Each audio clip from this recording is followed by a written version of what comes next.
Hi, everyone. This is Jillian with Court Junkie.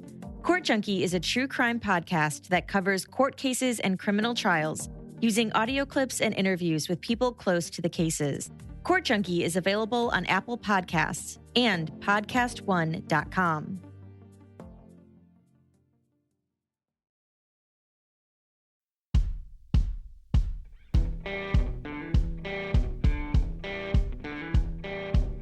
I'm Brett. And I'm Alice. And we are the prosecutors.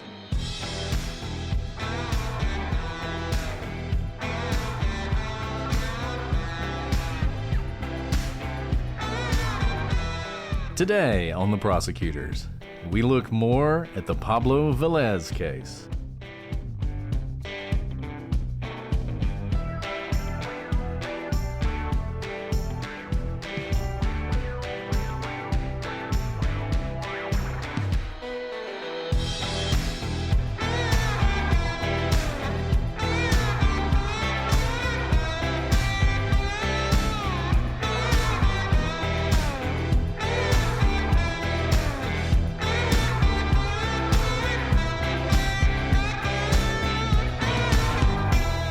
Hello, everybody, and welcome to this episode of The Prosecutors. I'm Brett, and I'm joined, as always, by the most interesante co-host, Alice.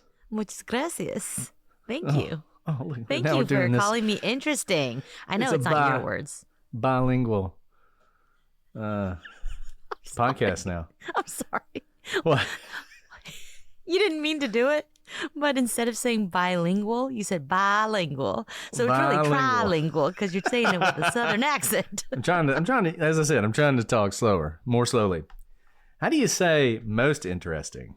In Spanish or in Spanish? English? I forget how you make it most. I used to know that, but I don't know anymore. Wait, isn't it iste? But you can't do it for interesante. Interesante iste. Muy triste. Más interesante, Justine says. Más. Doesn't más just mean more, though? It does. Well, that would be more interesting, but I want it to be the most interesting. Más. Más. I don't know what happened since we took our little break. I feel like we came back a little different. I'm not sure. Look, I know I'm different because I'm really tired. Yeah, maybe that's what. But you, I can't make excuses for.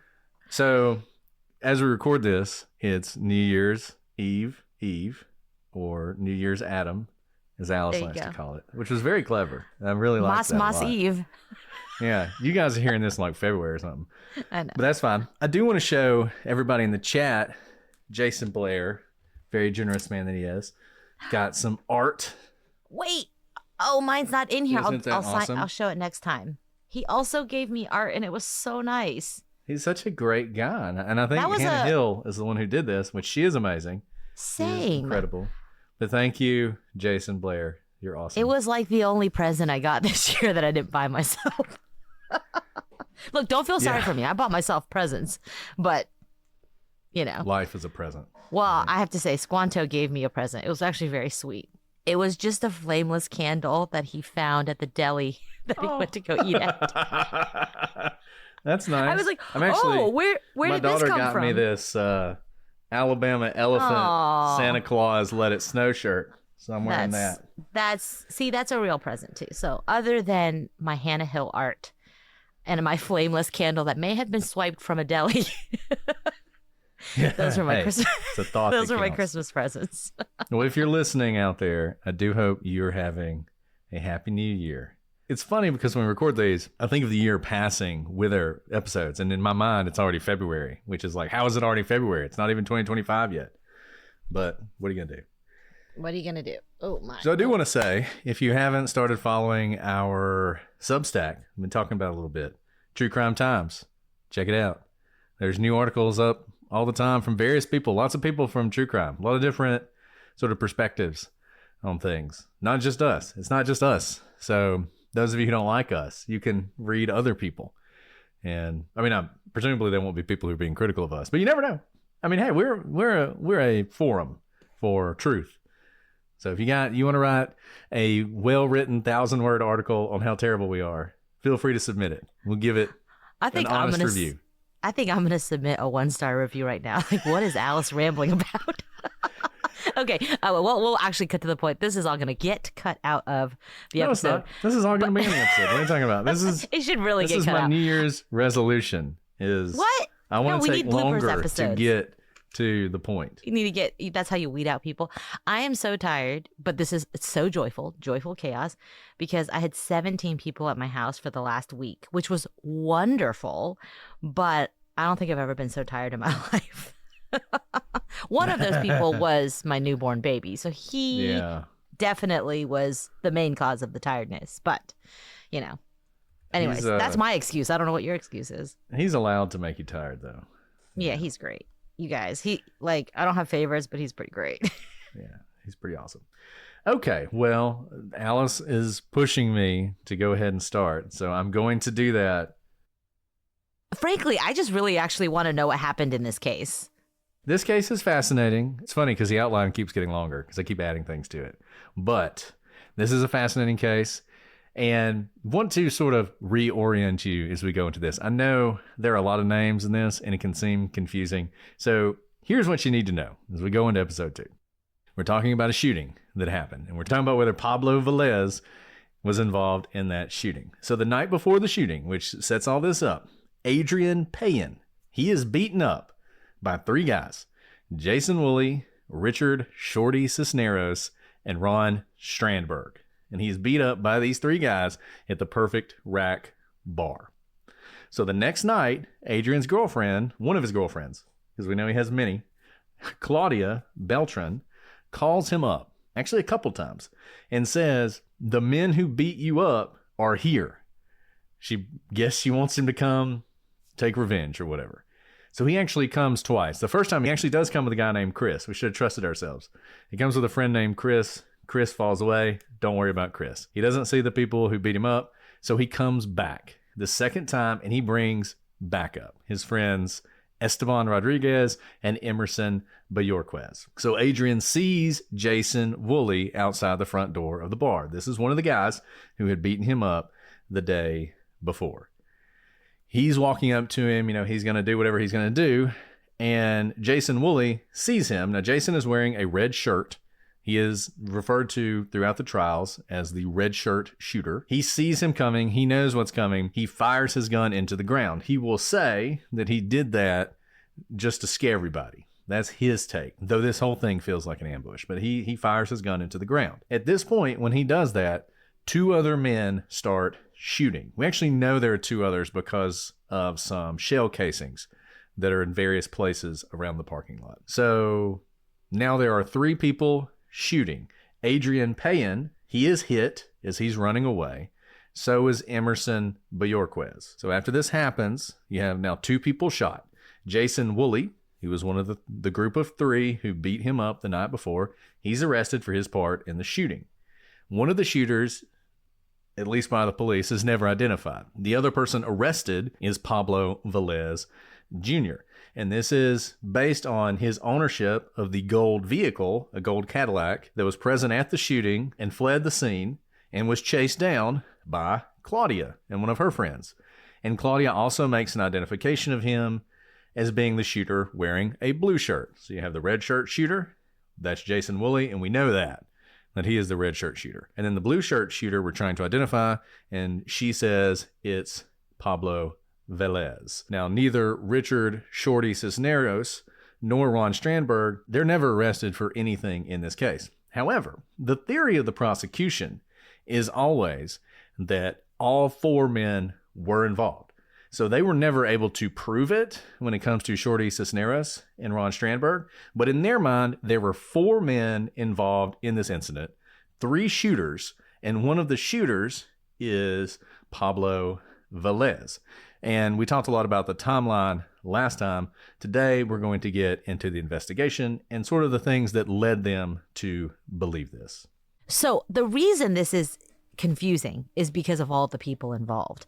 But actually, it's pretty straightforward, right? This all takes place at a bar, and these things happen pretty frequently. There are fights at bars, people get offended, they want to come and take some revenge. Usually it does not involve someone getting killed. But If you're confused by the names, hopefully that fantastic 5-minute, actually it was like a 3-minute recap helped you.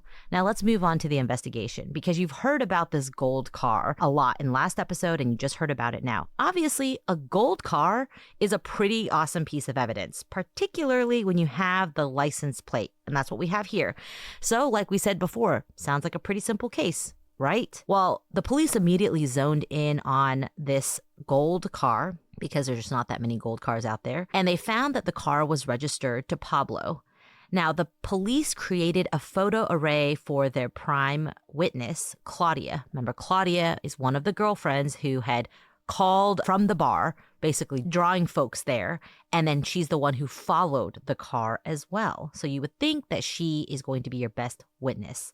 Now, police asked Claudia if she saw the shooter in the blue shirt. Claudia said yes, and she pointed at the picture of Pablo in the lineup, saying, he looks like him, though Claudia also said that he had lighter hair. Now, Claudia suggested that it could have been one of the people involved in the earlier fight. Of course, Pablo wasn't there for that fight. Now, despite these issues, the police would state at trial that this was a positive identification. As you can tell from that, that's pretty shy of a positive identification. And I want to take a step back for a second and talk about these photo arrays. Now, obviously, if you're the police and you have a license plate number and you know it's connected to Pablo, you're going to include Pablo in the photo lineup, because that's a huge piece of evidence tying something from the crime to Pablo. So I absolutely agree with Pablo being part of the lineup. But it's kind of one of those false choices situations, because Claudia definitely saw someone. Now, whether the person she saw is one of the, I don't know, about 6 or so people is usually what we put in a lineup. Usually it's not many more than like 7 or 8, because then that gets a little too confusing. Chances are she's like, well, I saw someone. And when you put pictures in front of someone, they tend to feel the need to select a picture at all, even if it's not the person they saw. Your brain tries to pick the closest thing that you see. And so the fact that Pablo's included in this lineup, not surprising whatsoever. That's good police work. But the fact that he's picked, I don't even really think it's a positive pick that he's pointed to, says a lot less. Almost never, when we show witnesses a photo lineup, do they fail to pick anything. They may do what she did, which is point at someone and say, it kind of looks like this person. I don't know, maybe, kind of, not really. But rarely, almost never, do I have the witness say completely, none of those people are the person I saw. That rarely happens, and I think it's because we all tend to want to affirm, and our brains want to make the connections. And when we're given choices in this world, we're kind of living in a rational world where we think, if the choices are given to me, then the person I saw must be one of these pictures, even if you unconsciously think that.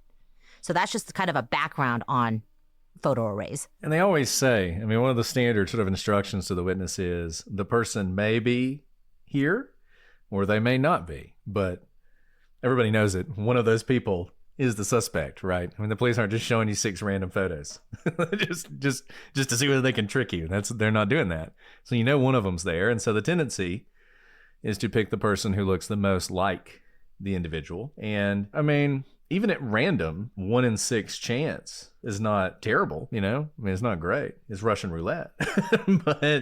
but it's not a terrible chance that you're going to pick the quote unquote right person. And the other thing, as we're going to see as we go through this, the police told her, she gives a description of this person. And we're going to talk about that in a second, of what this person looks like. And the police tell her, everyone in this photo lineup fits the description that you gave.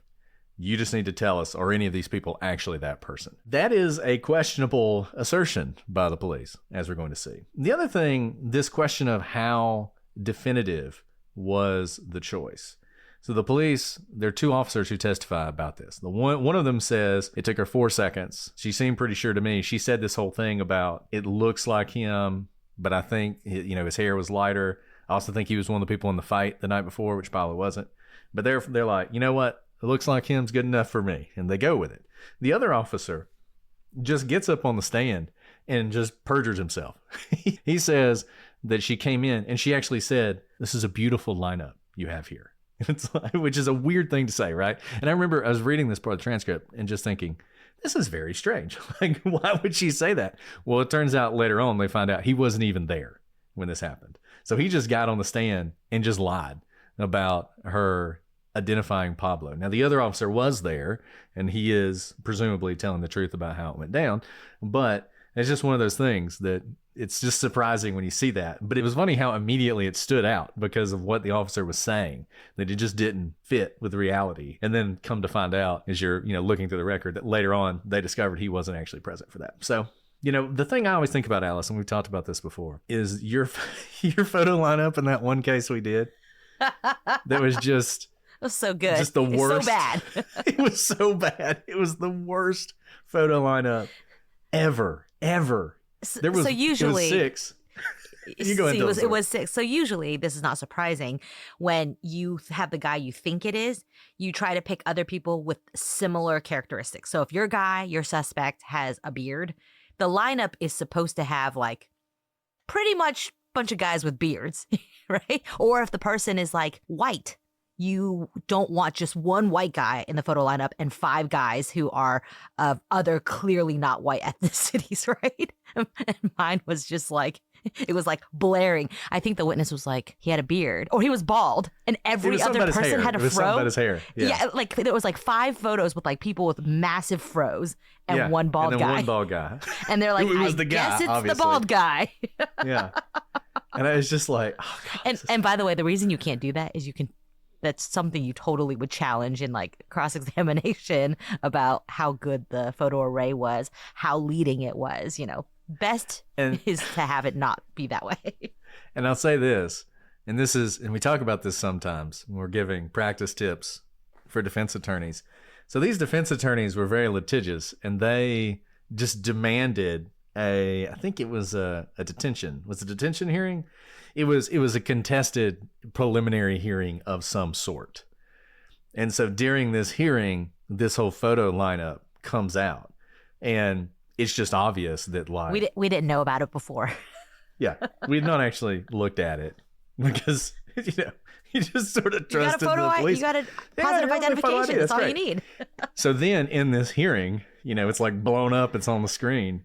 And the great thing was we were able to get through the hearing. And then it was like, okay, well, we're not using that at trial. That is terrible. That is not only not a good lineup, but if a jury sees that, they're going to laugh us out of the courtroom. So we ended up having to do it another way. Important that day. And it helped us for trial. Exactly. And so we talk about this sometimes with like the Richard Allen case and various things where you demand an evidentiary hearing for a motion you're going to lose. You can learn stuff as a defense, but typically you should know everything already because we're supposed to turn over all the discovery to you, right? So you should have a pretty good idea of what our case is. You're a little bit more of a mystery to us, particularly what your strategy is going to be and what your tactics are going to be. So by doing that, they really lost something that could have been valuable. I mean, we would have obviously looked at the photo lineup before trial and probably would have said, this is terrible. But nevertheless, it was good to see it. So anyways, that's just to say, these photo lineups are fraught. The only other time I think our case, one of the cases we covered on the show, was the Temujin Kinsu one. And in that one, the picture of Temujin Kinsu was completely different from the other ones. So you had like a bunch of like washed out, blurry photographs, and then one like crystal clear photo of Temujin. It just jumps out at you. And of course, that's going to be the picture you're going to pick. And you're trying to avoid that. I mean, I guess if you're trying to just get the guy, you're not trying to avoid that. But if you're trying to actually find out, did they do it? And this is part of your investigation. You don't want to subtly indicate to the witness, hey, this is who you're supposed to pick. It's like the horse that learned how to count or to add. You know about this horse? So this is another aside. There was this horse who was like in, Barnum Brothers, Barnum and Bailey, whatever, circus. And the thing was he could add. So they would like write 3 + 7 on the board.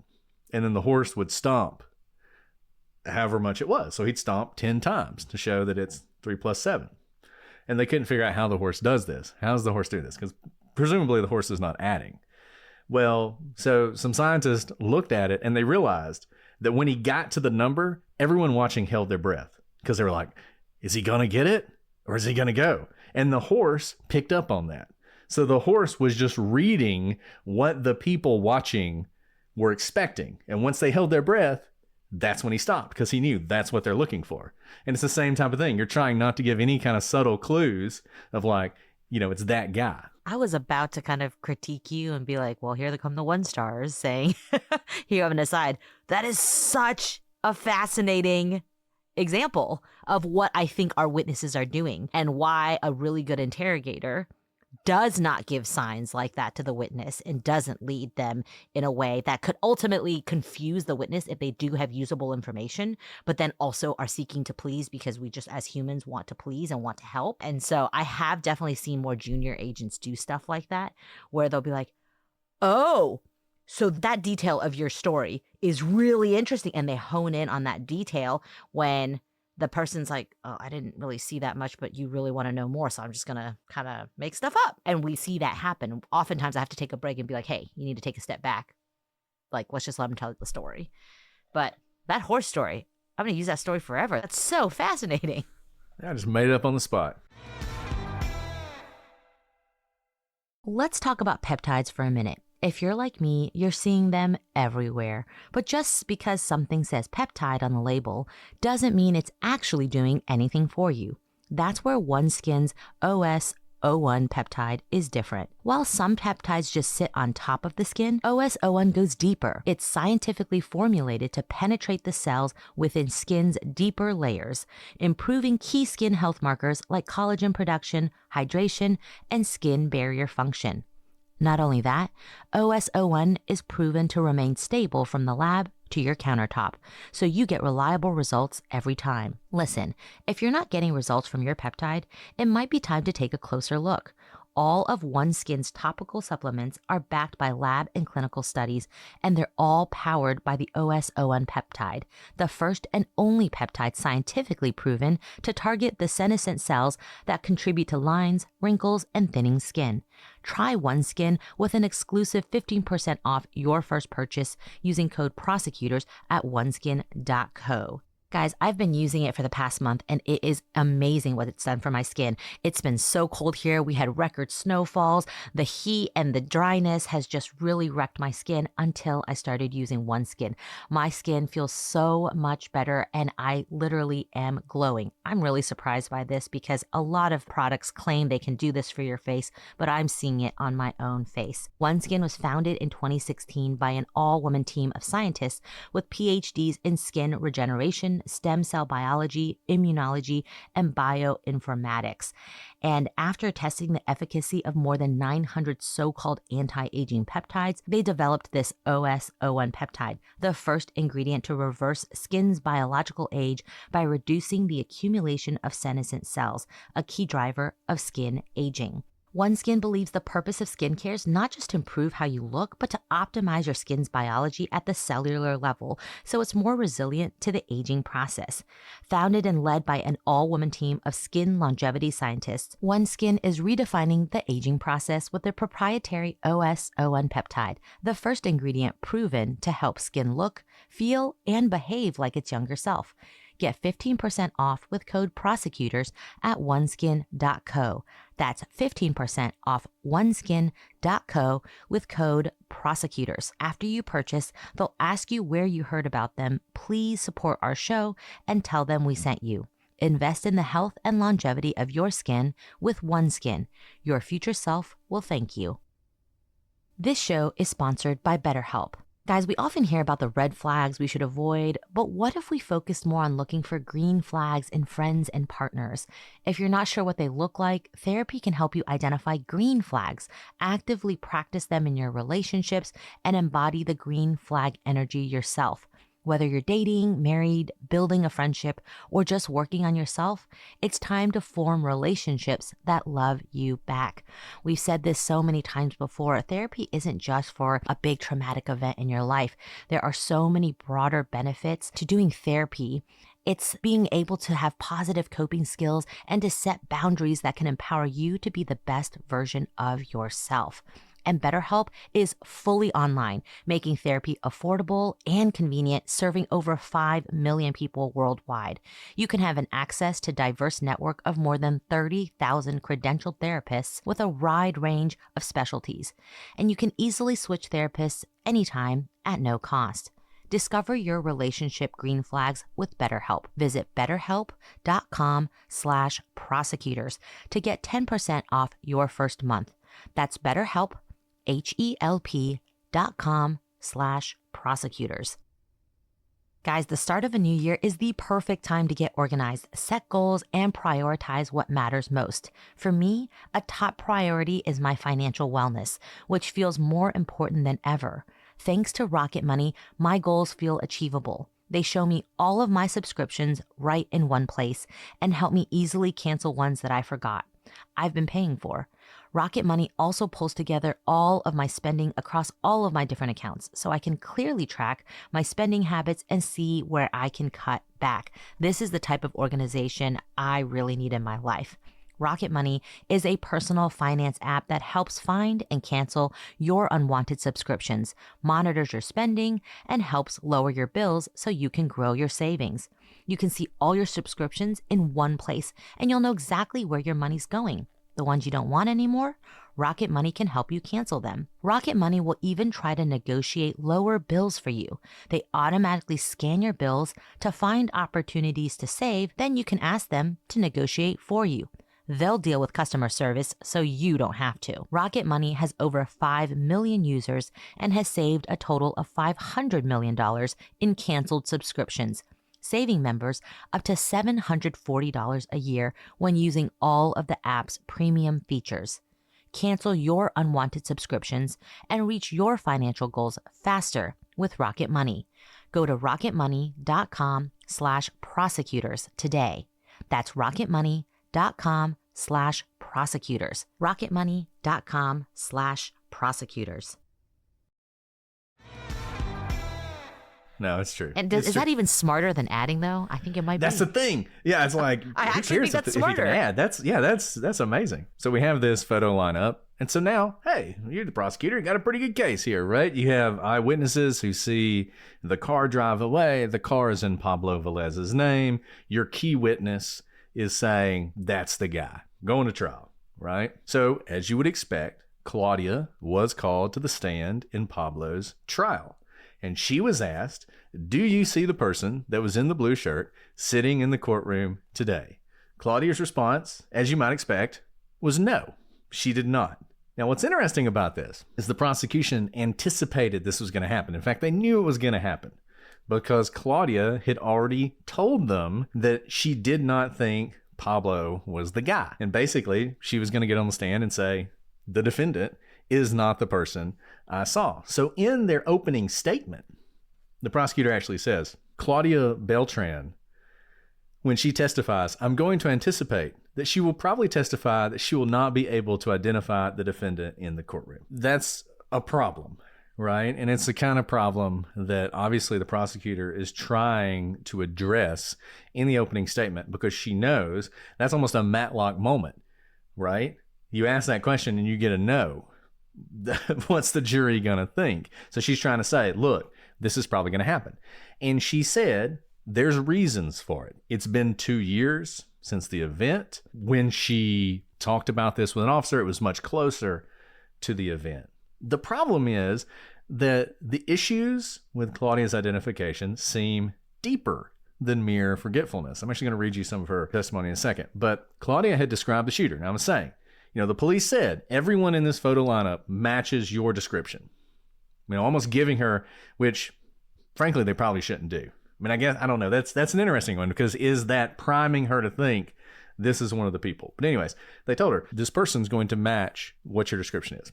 Claudia had described the shooter as short, just a little taller than her, maybe taller than her. She was 5'4". She basically said, look, 5'3", 5'4", maybe a little taller. She described Pablo as much, when she was telling the prosecutor the problem, as much taller and much heavier than the person she saw. Basically, she saw a little guy, 5'4", doesn't weigh a whole lot, with light hair. That's what she described. Pablo has darker hair And not only was he taller, he's 6 feet tall. So, height is a weird thing. And we've talked about this sometimes, that when you're describing height, you can just get it radically wrong, right? Anything really between 5'5" and 5'10", maybe even a little bit taller, maybe even a little bit shorter, you can mess up. But when you get to 6 feet, or when you're approaching 5 feet, those extremes, I feel like that's when you can start to rely more on what the person's saying. It's never perfect. This was a stressful situation, but she's saying he's small, and you have Pablo who's 6 feet tall and weighs 230 pounds at the time. That's a lot. I mean, it's not a ton. I don't want to say it's a lot because that would indict myself. But, a bigger guy, right? A guy you would recognize as being let's bigger. put it this way. Pablo is more like you, and she's describing someone more like me. That's a great way to truly. put it. Yes. You guys can't really Almost see us because we're perfectly. sitting down, but if you saw us at CrimeCon, we are pretty opposites. Yeah, that's a good point. That Christmas photo that I put up. There you go. And that is basically, I'm Pablo, Alice is the person that she's Claudia describing. saw. So that's the difference. So I'm going to read you just how this went, because it's interesting if you ever get an opportunity to read the transcript, because most of the transcript is about everything else that happened. What she did that night, what happened the night before, her chasing the person down, having the Bible, writing down, all the really interesting stuff. They do all that. And then at the very end, they get to the identification. It's like just a little bit, right? So here's what she says. Okay, when you picked the 2 people out of the lineup, because she identified the other gentleman, the one who fired his gun into the ground, she'd also identified him. He is the red shirt shooter. Yes, Jason Woolley. So she identified him. They had a 6-pack. He was in it. He was the first one she identified, which, by the way, also the fact that she sees 6 photographs and she sees one guy who is definitely the first guy.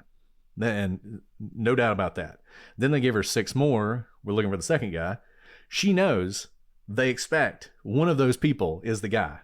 She knows that because she just saw 6 that had the first guy in it. So just the mind games here, which I'm not saying the police were intentionally trying to manipulate her, but just doing this stuff was manipulating her in some way. So this is, okay, when you picked the 2 people out of the lineup, out of the 2 separate lineups, about how long after the shooting did you pick them out? This is smart, right? Because we're saying closer in time, your memory was better. It was about a week or 2. So it was pretty close. Yes. Okay. And do you see the person that was in the blue shirt sitting in the courtroom today? So, she's already setting up, hey, back when you identified him, that was 2 weeks after. Do you see the person? But this is about 2 years after that has happened. Is that correct? Yes. Okay. And he looks different to you? Yes, from the lineup. Okay. I'll pass the witness at this time. So that's all she does. This is could not be just a more tighter description of this, a direct examination. And basically, she knows this is a problem. She's done the best she can. She doesn't want to spend a whole lot of time with her. If this is going to be brought out, the defense attorney is going to be the one to do it. He's going to have to cross her on this. I'm not going to give her any opportunity in direct to say anything other than he looks different now than 2 years ago. As you might expect, on cross-examination, Pablo's defense attorney spends more time on this. Now, I will say this about Pablo's defense attorney. Not the sharpest tool in the shed. Just reading, it's funny because you watch a lot of these recent trials, the Karen Reed case or the Richard Allen case, and there are always criticisms of the judges for keeping stuff out. The judge in this case just hammered the defense attorney, cut him off in the middle of his opening, and made him sit down. And his opening hadn't even gone that long, and the prosecution kept objecting and getting overruled, which was wasting time, but the judge nevertheless just cuts him off, stops him. The prosecution objects all the time to his questions, always sustained. Half the time, I couldn't figure out why. I was like, I don't know what he's doing wrong here, but he was incapable of working around that. At one point, he objects to the prosecution, and he's like, the same objection she's been saying this whole time. And the judge is like, well, if that's your basis, overruled. And he had to figure out what it was she was doing. And when he did, he kind of figured out what her objection was. And then when he used that objection, the judge did sustain it. But just to say, Pablo, he did not receive an incredible counsel. Was he incompetent? Was he incompetent for the purposes of ineffective assistance of counsel? probably not legally. And obviously there have been challenges based on that have failed. But I will tell you, he does not do as good a job as one might like of drawing this out. But I'm going to read you some of the back and forth. So he says basically, so you repeating what the prosecutor said. So it looks different. She says, well, he doesn't look like the person in the picture now. He's much bigger than the person that you saw? Yes. Isn't he? Yes. Is he much taller than the person you saw in the parking lot firing a long gun? He looks much taller. Much taller. And you think probably much heavier? Yes. Okay, so in short, you're saying that the person you saw in the parking lot firing a long gun with a blue shirt is not Pablo Velez. I can't tell if it was or wasn't him. Okay, he looks different now. Well, when you say he looks different now, what does that mean? He has a different look. See, you can see how he's messing up, right? Like he's allowing her to basically say, when I say it's not him, I just mean he's changed. He's the same person, but he's changed. Now he's heavier. He grew 6 inches. Rather than the obvious, which is, it's not him, right? Right. Yeah, I mean, really nailing her down on that. But he's giving her this opportunity, and so she says it. He's taller, he has dark hair. Okay, well, what color hair did the person have you saw in the parking lot? He didn't have, his hair wasn't that long. It looked like a light color. Okay, but he's Pablo Velez, taller than the person you saw in the parking lot. Objection, asked and answered. Overruled, which it had been asked and answered, but the judge is throwing a bone. At one point, he gets one of these and he's like, I don't remember the answer. And the judge is like, well, that's not a reason. That doesn't mean you get to ask him again. I mean, just really not great. Yes. And here's a really good example where as the attorney, all you're supposed to want to do is get the witness to state facts. You make the argument later. Do you hear how in this questioning where he goes wrong is he's essentially trying to make the argument within the cross-examination, allowing the witness to be like, well, let me explain myself.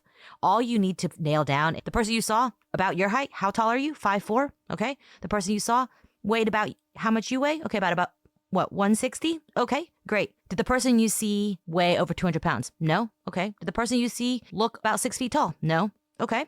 Tell me more about the person that you saw. What color was his hair? I don't know, it was a light color. By light colored, can you say whether it is, give me a sheet of paper, and then do gradations?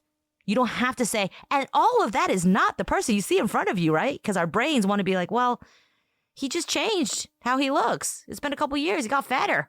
I don't know. He's wearing like platform shoes. Who knows? That's all you do. Then on closing arguments is when you say, this is who Claudia saw. Boom, boom, boom. You know who's not boom, boom, boom? My client.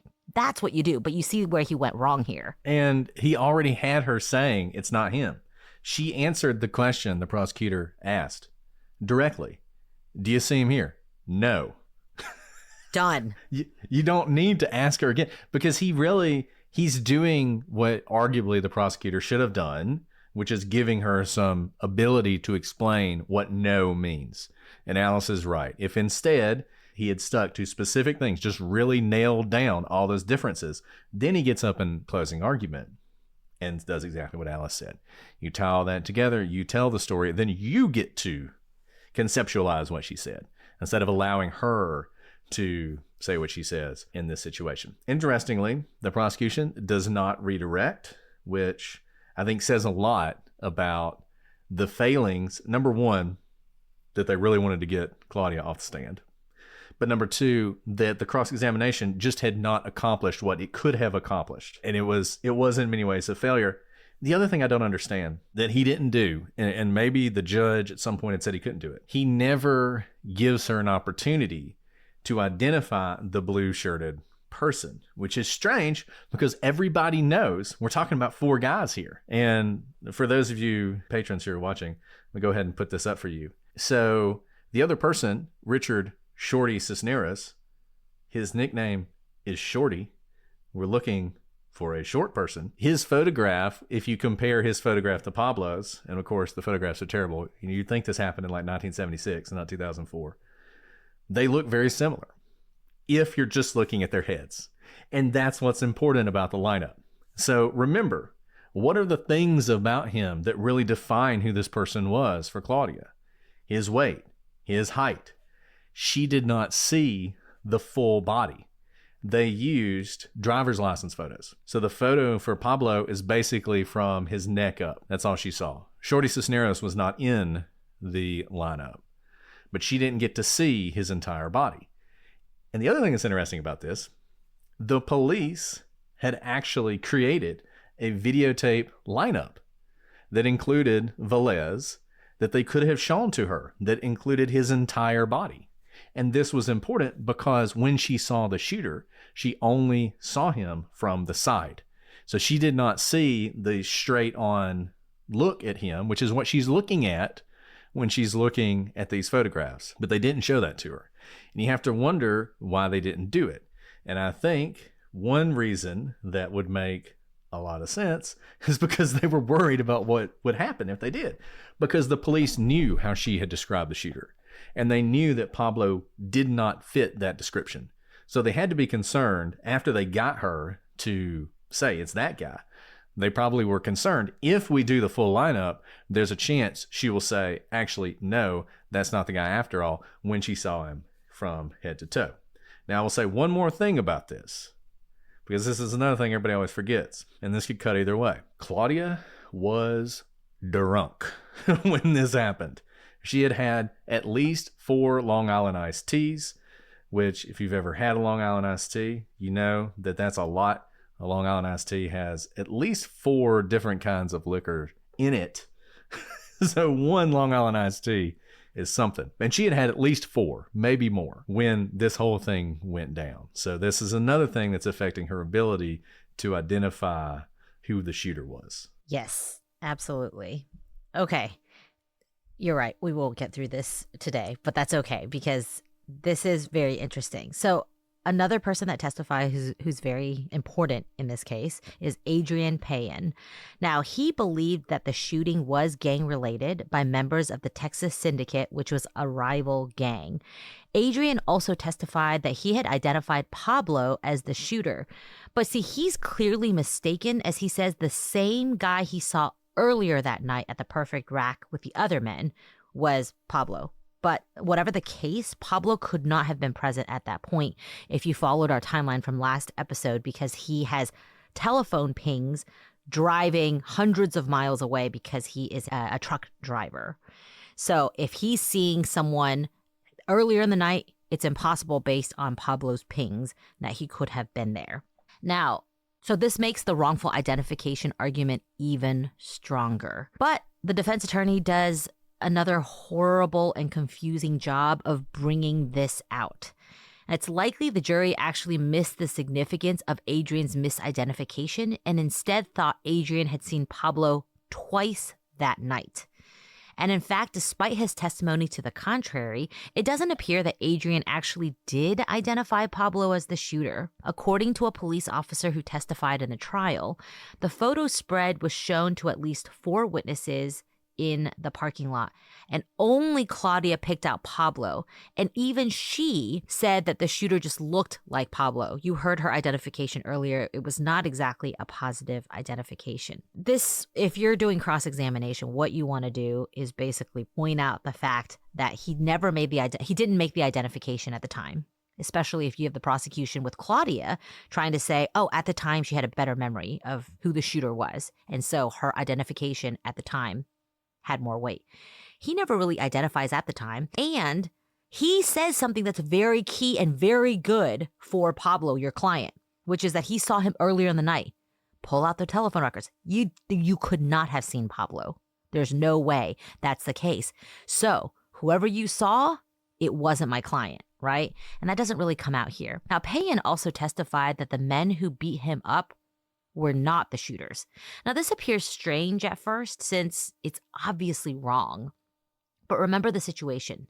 This is a gang shooting. Payan would rather not die.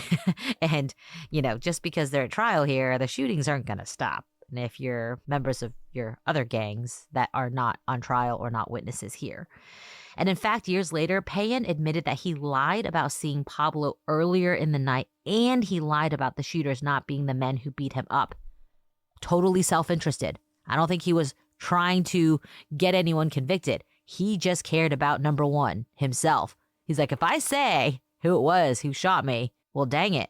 Like, they're going to come after me because they're going to have beef. And I know some of you sweet summer children out there are confused about this because it's like, Adrian's the victim. Why wouldn't he want justice to be served? Why isn't he saying exactly who shot him? That's just not the way it works. This was a gang shooting. That's what this was. He's in one gang. The Texas Syndicate is another gang. And you don't get justice through the police. He doesn't want to be there. He doesn't want to be testifying. He has been subpoenaed to testify. And the thing that's frustrating to me is the prosecution in this case had to recognize the situation. They had to see what was going on here. And they knew, even if the defense attorney is doing a very poor job, I mean, this would not have been hard, like Alice said.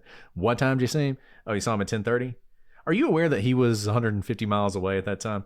Even if the prosecution objects, you've made your point, right? And frankly, that should get in. But the prosecution, you know, they see this and they know. They're hearing this and they know that's not right. That he didn't see him then. They know, what are you talking about? It wasn't the guys who beat you up. Our whole theory is that it was the three guys who beat you up and Pablo. That's our whole theory. Why are you saying this? I mean, his testimony, it contradicts itself all over the place. He's lying about identifying. The other thing, he says that he identified Pablo as the shooter. In his testimony indicates that he identified both of them, is what he says. He didn't do that. The prosecution knows this. And the way this trial is going, I mean, this trial looks like what a lot of people say that other trials look like, where they claim people are wrongfully convicted.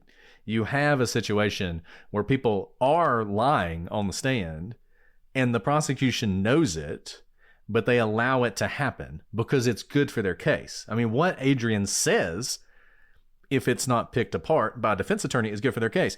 And there are some lawyers, prosecutors, but all lawyers of all stripes, who just believe, look, we have an adversarial system and my job is to put my witnesses up there. You're the one who's supposed to show that they're lying. You're the one who's supposed to pick them apart. And as we've said before, I don't think that is not how prosecutors should behave. I think prosecutors have a much higher responsibility to ensure that kind of thing doesn't happen. But in this case, the prosecution just doesn't do it. They allow this to happen. They allow this evidence to come out that is clearly misleading. So let's talk about the gold Cadillac. As we've said, gold Cadillac, great piece of evidence. And if Pablo is innocent, he is definitely guilty of having rotten luck. I will say this about this case. One thing people always say in innocence cases is there is no evidence that this person did it. They always say that. It's never true. And I don't think it's even that helpful to think about it that way, because if someone is convicted, there is a reason that 12 jurors decided they were guilty. And I think it's important to figure that out. It's a pretty good piece of evidence that Pablo is identified by someone who was present during the shooter as the shooter, and he just so happens to be the owner of the gold Cadillac that was there. That is a tough coincidence if you're Pablo. And it certainly is the kind of thing that could allow a juror to say, I don't know what all's going on here, but the gold Cadillac was there. That dude owned it. And the lady who was standing next to the dude who got shot says he was the shooter. So guilty, right? I mean, you can see how that would happen. But was it actually a coincidence? And was it really his car at the time? Now, we know that before the shooting, Ron Strandberg, who's one of these three that everybody agrees is involved in this, took the car to E-Race Performance to have a stereo installed. Now, he's not doing that out of the goodness of his heart. He is not installing that stereo for Pablo because he loves him so much, right? If he's doing that, he's doing it because he wants the stereo in the car. After the shooting, the victim's father actually drives by Ron Strandberg's house. And sure enough, parked outside was the gold Cadillac. Now, eventually, Ron actually asked Pablo to take the vehicle back. So Pablo gets the car back, and he notices a couple things that are interesting. Number one, he notices it doesn't have a license plate anymore. Ron, for some reason, has taken the license plate off the car. It also had the new stereo installed, which he didn't know about. Now, the police would later say, and there would even be testimony at the trial, that Pablo picked up the car the day of the shooting. This is obviously important because they need Pablo to have that car the day of the shooting. If he doesn't have the car, it loses some of its connection. But, and this is another thing the defense just totally doesn't seem to understand. This is impossible. It's not possible for him to have picked up the car on the day of the shooting. Remember, he doesn't get back home until well after midnight. And so if you think, well, maybe at midnight he drove over and got the car then, and then drove to the perfect rack and there was the shooting. Well, the one thing the defense did that was good is they called a witness who actually testified to dropping off Pablo at Ron's house to pick up the Cadillac. And he did not do that on July 15th. He didn't know exactly what the day was, but he knew it was on a weekend and he knew it was in the afternoon because he worked during the week. July 15th was a Thursday, so it's not possible that this person dropped Pablo off at that time. So I think something we can say for certain is if Pablo was in that gold Cadillac, it was still being driven by Ron. It wasn't driven by Pablo. So Ron would have had to have picked up Pablo or something at some point to take him to the perfect rack. And remember, Ron's a bouncer at the perfect rack. So it doesn't really make sense that Ron, in the middle of all this, which, by the way, we talked about the cell phone records before, no calls with Pablo. So nothing to set this up. So if Ron was going to come pick up Pablo, he would have to just intuit when Pablo was going to make it back in his truck. Remember, he's driving his truck. It's unclear when he's going to get home. Somehow Ron knew about that, drove over, picked up Pablo, took him back to the perfect rack, and then they drove off. Ron absolutely had the car on July 15th. Pablo could not have had it. Ooh, you've heard about it. Long work weeks and busy weekends, month after month, can leave you feeling and looking depleted. Prolong works at the cellular level to rejuvenate you from the inside out, supporting enhanced skin appearance and fat loss, and improving energy and focus post-fast. Prolong's program takes the guesswork out and equips you with a science-backed plan, making it a key tool for your health journey. Prolong's fasting mimicking diet is a revolutionary plant-based nutrition program that nourishes the body while making cells believe they're fasting. It's researched and developed for decades at USC's Longevity Institute and backed by leading U.S. medical centers. Prolong helps support healthy blood sugar, enhanced skin appearance, fat loss, and improved energy and focus post-fast. And it all starts with their 5-day program, snacks, soups, and beverages designed to keep your body in a fasting state so no guesswork or planning is required. It's so easy, guys. They literally deliver everything you need for this fast to your door.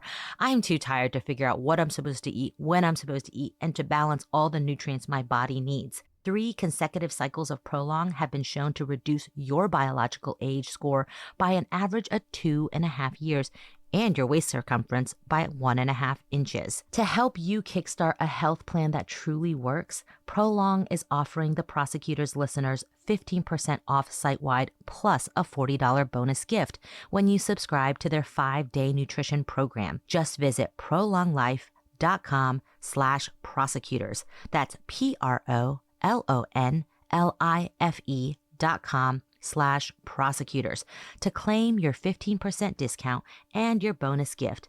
PROLONLIFE.com/prosecutors. Who doesn't love the good things in life? Even though I enjoy a little luxury, it doesn't mean I can always afford it. Until I discovered Quince. Quince is my go-to for luxury essentials at affordable prices. Guys, I'm so excited as a working professional and just someone who likes to have nice clothes that I have found Quince.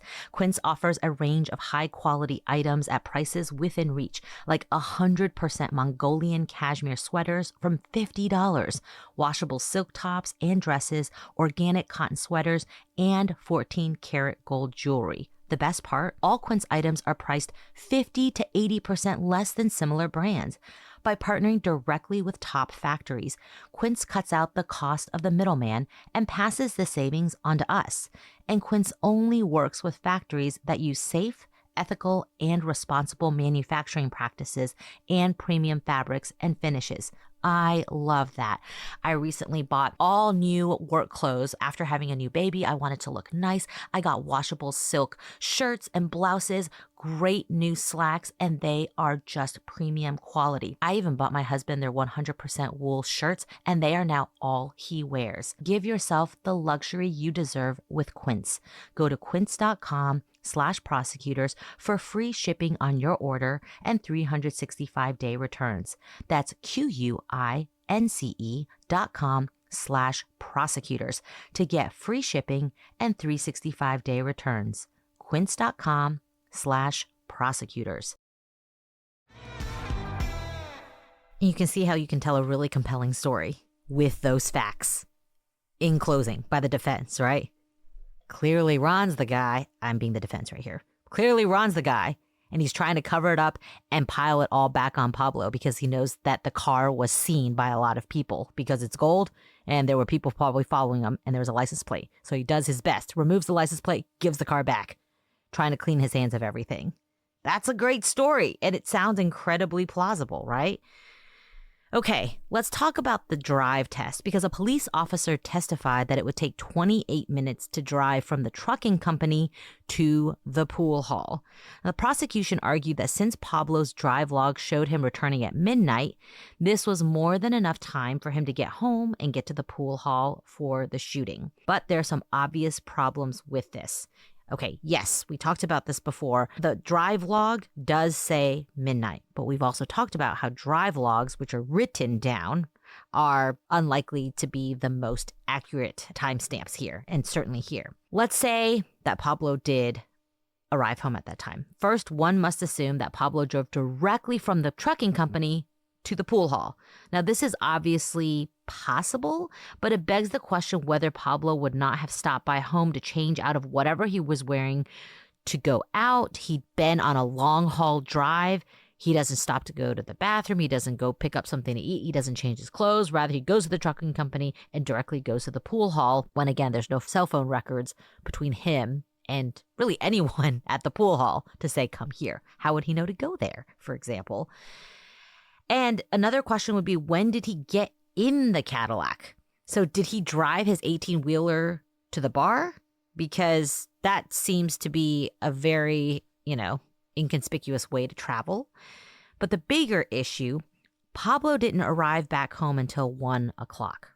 So though his drive log says midnight, we actually know that he didn't get home until around 1. Based on how far he was away and based on his cell phone pings. And we also talked about why you may fudge drive records, because for some reason he probably needed to finish that load by that day. And so that's probably why it was around number midnight.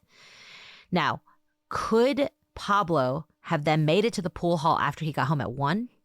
Yeah. But you have to assume that despite having nothing to do with the events of the night before, he essentially shows up just in time for the shooting, and somehow he knows there's a shooting or just has the worst luck in the world. And this is another thing that bothers me about how the prosecution presented this case, because they know he didn't get home at midnight. They use this evidence in the trial. They use his log. They introduce it into evidence, the fact that it says midnight. Then they have this drive test, which they know is not how this happened. Like, he didn't drive from the trucking company to the perfect rack. That just didn't happen. But they do the drive test anyway to do the 28 minutes. And it reminds me a lot, once again, and I feel like we talk about this sometimes, how, the beats are the same, story's different, song's different, but the beats are the same. And a lot of the murders we talk about, I feel like when you start thinking about these kind of innocence cases, when you have one that feels like it might be legitimate, you start seeing the same thing. So in the Temujin Kinsu case, which, by the way, if you haven't checked out Inconceivable, Jason Usry's new podcast on that, you need to. Temujin Kinsu case, what do? They have this huge problem where Temujin has all these alibi witnesses putting him 9 hours away from the scene of the murder. And they know he couldn't have driven there in time. So what do? They introduce this idea, well, maybe he flew. No evidence that he flew, but they just throw it out there. And the reason they're doing that is because they want the jury to have in their mind something to kind of tamp down that possible doubt. Okay, well, I have doubt about how he got there. Oh, but maybe he flew. Oh, well, maybe he did. Well, there you go. So maybe that's not so much of a problem. He could have flown, right? And they do that even though it seems absurd. Here you have a similar thing. Pablo's timeline is so tight So what they do is they have this guy do this drive test that nobody thinks happened. No one thinks it went down like this, but because you have the introduction of the drive time into evidence, it gives the jury this idea of, okay, he absolutely could have gotten there. So the argument of I was on the road isn't true. He could have gotten there. He left at midnight. It only took him 30 minutes. Man, he's got plenty of time. He probably scoped the place out. He probably set up. He probably knew exactly where he wanted to be for the ambush that was coming, right? I mean, there's all sorts of ideas that you can build into this. In the prosecution, the drive test, I don't know how much of a problem I have with that. I mean, whatever, he did a drive test. That's how much time it took. That's perfectly reasonable evidence to put in. Fine. You want to do that? Fine. Maybe he did get picked up by the Cadillac and they drove there. I have a real problem with the 12 o'clock because they know, they have seen the evidence from the phone pings and they know how accurate those are. You know, this is not one of many various podcasts that likes to tell you that they're not accurate for their particular person that they want to be innocent. They know that he was not there by midnight. And once again, they're doing the whole, well, that's a defense attorney's problem. He can put that evidence in. No, you shouldn't be doing that. Like, if you know for a fact that what you're presenting isn't true, don't present it. But they presented it anyway. And it just really bothers me that they that's not how I would work. And because here's the thing. They're doing what I think is fine for the defense to do. Not because I think they have different standards of ethics is not the right word to use here, but let's say we're flipped. It's that the prosecution, let's say the drive record actually helps the defense and the prosecution presents the accurate information of the timeline. And for some reason, the drive record, which they know to be inaccurate, but actually helps the defense, they never introduce that. I think it's perfectly fine for the defense knowing that, cell phone pings are really accurate, but to have a reasonable doubt type of information to bring up during cross-examination. I think that's fine for the defense to do. It is not okay because all the defense has to do is poke holes in the prosecution's theory. The prosecution's job is to put forth what they think actually happened, not piece together the best evidence for their theory of the case. It's what the evidence actually says happened. That's why I have a problem with the way they presented it, even though you see how there's like gray lines here. That's just not how I litigate, though.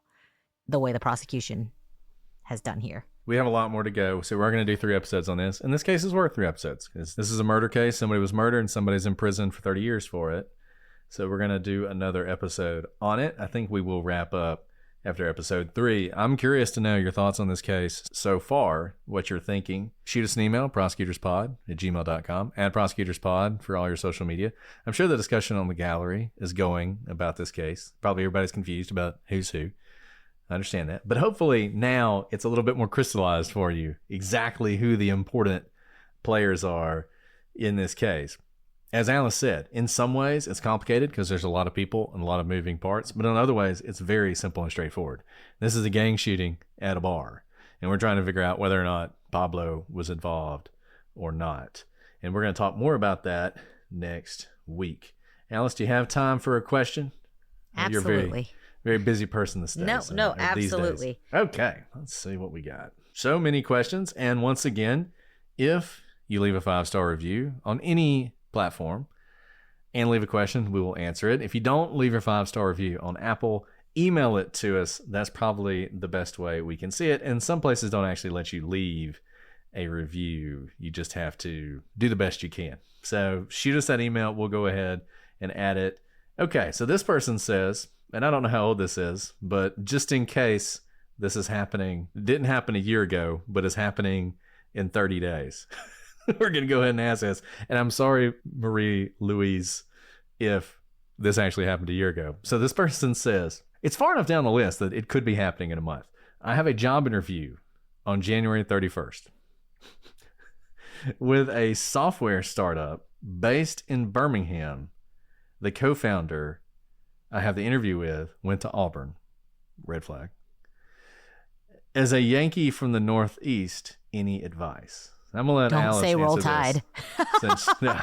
Since Alice established earlier that she's from the Northeast. I am not. But, well, number one, don't say Roll Tide. Probably, yeah. Wear orange. Okay, what kind of, wear orange. I think Birmingham is a really awesome town, and there are some really interesting startups there.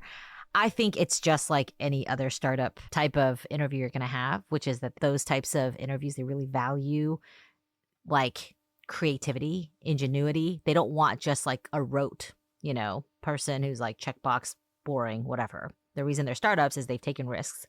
But I think the special thing about being, say, in Birmingham versus San Francisco or even Austin, which is still the South, but it's a different vibe than Birmingham, is that people do value in getting to know you as well. I think that's interviews across the board, kind of in the Alabama area. So take the time. If the conversation goes towards like just getting to know you types of things, like talking about where you went to college and sports you played and, your cousin who went to Auburn, something like that, go with it. Because I remember doing interviews down south and I'd be like, they never even asked me a single substantive question, but it didn't matter because they really wanted to know who I was, because you can get a lot of smart people, but do you have the smart person you want to be in the trenches with? And I do think people in the South tend to take the time to want to get to know that. So if you haven't had your interview, go with the flow.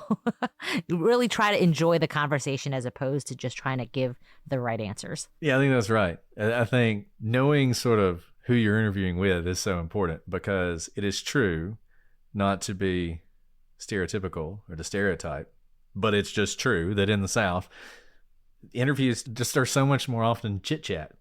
They're not like Alice said, oftentimes they have nothing to do with the job. I mean, you're just like talking with somebody. The question, I bet you were asked this. I never asked you if you were asked this, but we both obviously became prosecutors in the same office, but we didn't know the other one was interviewing there. So my interview was, done by the head honcho, the head prosecutor, shall we say. And the only question he asked me, had nothing to do with how many cases I'd tried, which is not zero, Reddit. And, like where I went to school, my grades, my favorite class, why I want to be a lawyer. Those are all very typical interview questions. He was quiet the entire interview and he asked one question. And the question he asked was, did you play any sports in high school? High school was like 20 years ago. I got that question. And the reason he asked that question, he told me later on after I got the job, was, I know you're impressive. That's why I brought you in to interview you. I wasn't going to interview anyone who I didn't think could do the job substantively, but I wanted to know if you'd ever played team sports, because being a prosecutor is absolutely having to be part of a team, and you're head of a team because you have to oftentimes help lead investigations and direct resources in a certain way to push a prosecution forward. So it actually is a fantastic question, but on the outside may have seemed like a quote unquote waste of time, right? Yeah, absolutely. No, I mean, and that's just the way it is. So I think that probably, if your interview was a year ago, I bet that's how it went. If it's in 30 days, then good luck.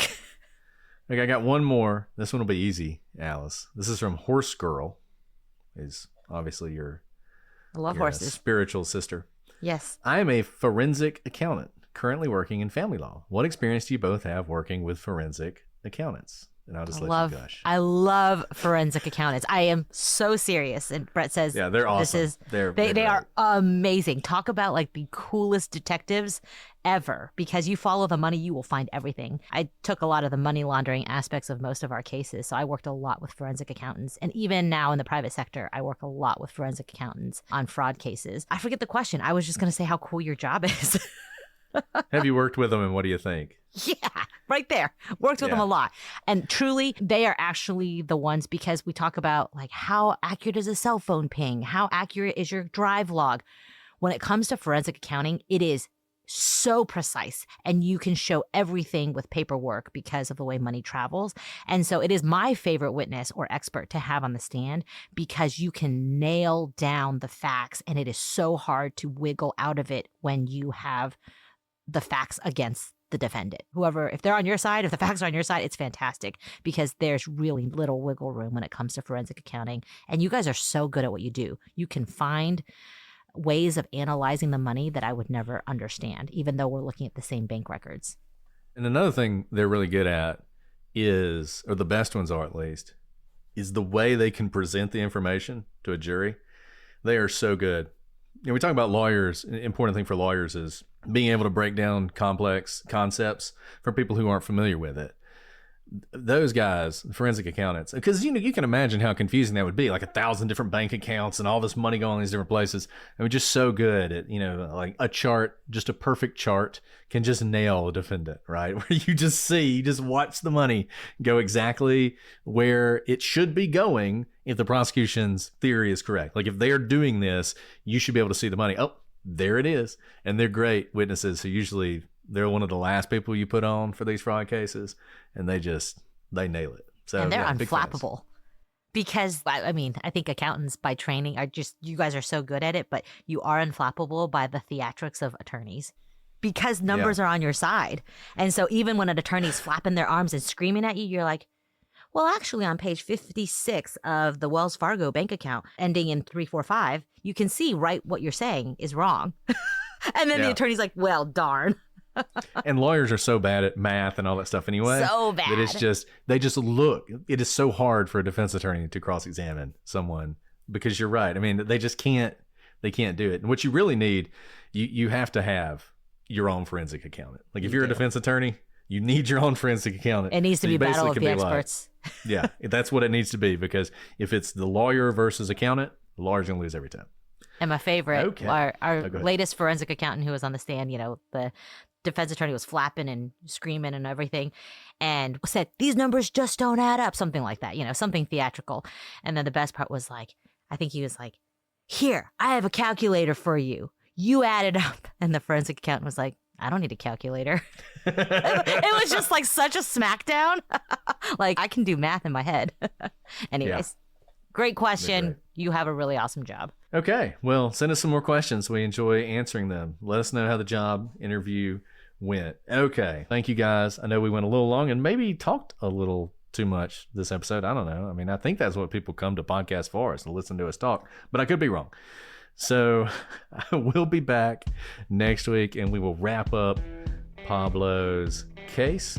But until then, I'm Brett. And I'm Alice. And we are the prosecutors.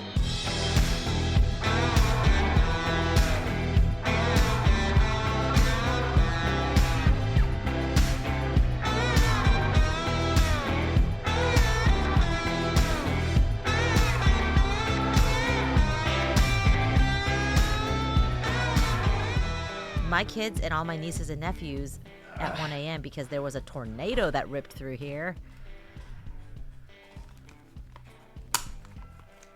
You okay? Oh, you can't hear me. Sorry, I missed what you were saying. No. I just said you can't hear me. I was explaining why I was waking up all these kids at 1 a.m. Oh, tornado. Because of the tornado. Tornado that came through here. Yeah. Nothing says Christmas like a tornado. I've decided we talk too fast. I think we should talk slower. I think we should be talk too fast? Okay, we can slow down. Well, not that slow. We also have ads.